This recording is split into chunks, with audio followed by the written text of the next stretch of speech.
এই শুনলেন না একটু আগে একজন ইন্তেকাল হয়ে গেল, হঠাৎ করে কখন খবর চলে আসবে, সেই উদ্দেশ্যে সেই বিষয়ে একটা গজল বলছি, আপনারা শুনুন। হঠাৎ যদি যাই মরিয়া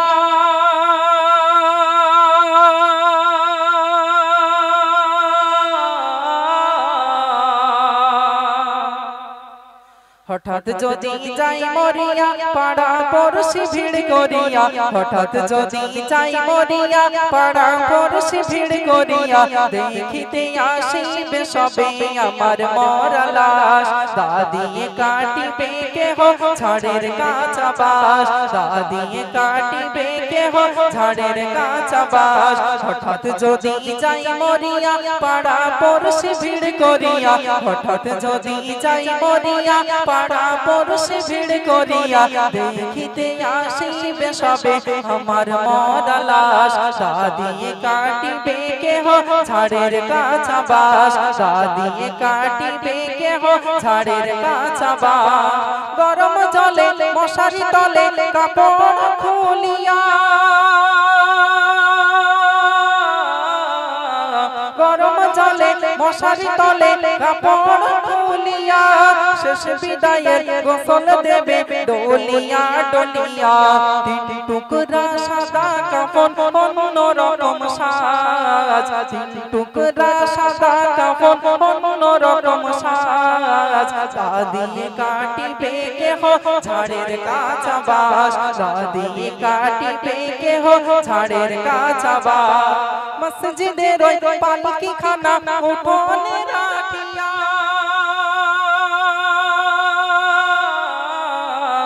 মসজিদের ওই পালকি খানা উঠোনে রাখিয়া, নাকি কানে দিয়ে তুলা রাখিবে ঢাকিয়া, মসজিদের ওই পালকি খানা উঠোনে রাখিয়া, নাকি কানে দিয়ে তুলা রাখিবে ঢাকিয়া, আপন সবে কাঁদবে সেদিন হয়েছে হতাশ, আপন সবে কাঁদবে সেদিন হয়েছে হতাশ, দাদিয়ে কাটিবে কেহ ঝাড়ের কাঁচা বাঁশ, দাদিয়ে কাটিবে কেহ ঝাড়ের কাঁচা বাঁশ। আমাদের মধ্যে যখন কারোর ইন্তেকাল হয়ে যাবে, এই যেমন হলো আগামী কাল গ্রামের যুবকরা আর কাজে যাবে না, ইনকাম করতে আর যাবে না, এক একজন এক একটি কাজে ব্যস্ত হয়ে যাবে। কেউ যাবে কবরের মাটি কাটতে, কেউ যাবে ঝাড়ের বাঁশ কাটতে, কেউ বা লাশ গোসল দেওয়ার কাজে ব্যস্ত হবে, কেউ বা মসজিদের দিকে ছুটে যাবে খাটিয়াটা কাঁধে করে আনার জন্য, কেউ বা মুয়াজ্জিনের কাছে যাবে, হুজুর একটু মাইকে বলে দেন অমুক ইন্তেকাল হয়ে গেল,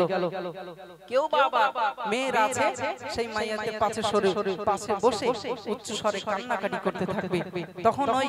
রূহ বলতে থাকবে, ওহে আমার কলিজার টুকরা সন্তান সন্ততি, আজ দেখো আমি কিছুই নিয়ে যেতে পারছি না, সবকিছু তোমাদের জন্য রেখে গেছি, এই বিল্ডিং বালাখানা আমার এত ধন সম্পত্তি টাকা পয়সা কিছুই আমি নিয়ে যেতে পারছি না, তোমাদের জন্য রেখে যাচ্ছি, আমার জন্য তোমরা মাথার কাছে কেঁদো না, আমার রুহে আরো কষ্ট হবে, তোমরা আমার পাশে বসে পবিত্র কোরআন শরীফ পড়তে থাকো। আমরা অনেকেই মাদ্রাসার ছাত্রদেরকে ডেকে নেই কোরআন শরীফ তিলাওয়াত করার জন্য, আস্তে আস্তে আত্মীয় স্বজন সব চলে আসবে, সবাই দেখবে, দেখে জানাজা নামাজ আদায় করে কাঁধে করে কবরের দিকে নিয়ে চলে যাবে।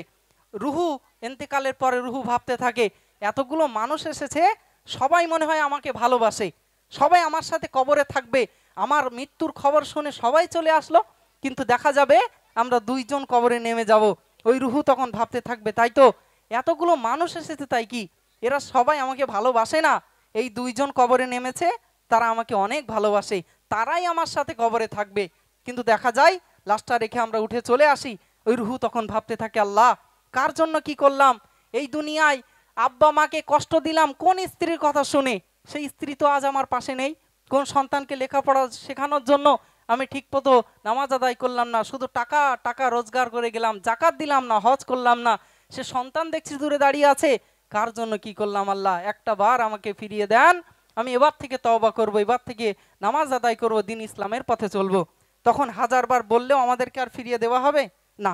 মৃত্যুর দরজা, মৃত্যু হয়ে যাবে, তওবার দরজা বন্ধ হয়ে যাবে। ওই জন্য কবরে যাওয়ার আগে কবরের পুঁজি যেন সংগ্রহ করি, মুনকার নাকির ফারিস্তার সঠিক সওয়াব মানে জবাব যদি দিতে পারি ভালো, তা না হলে কবরে কত ভয়ঙ্কর আযাব হবে আমি আপনি সকলেই জানি। শেষ ছন্দে কবি অতি মূল্যবান কথা লিখছেন। কাতার ধরে জানাজা সেরে চার কাঁধে খাটিয়া, কাতার ধরে জানাজা সেরে চার কাঁধে খাটিয়া, গোরস্থানে নেবে আমায় হাটিয়া হাটিয়া।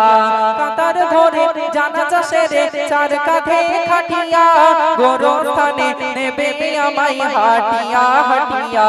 3.5 হাত লম্বা কবর কতই বার পাস, 3.5 হাত লম্বা কবর কতই বার পাস। দাদিয়ে কাটিবে কেহ ঝাড়ের কাঁচা বাস, দাদিয়ে কাটিবে কেহ ঝাড়ের কাঁচা বাস। নারে তাকবীর,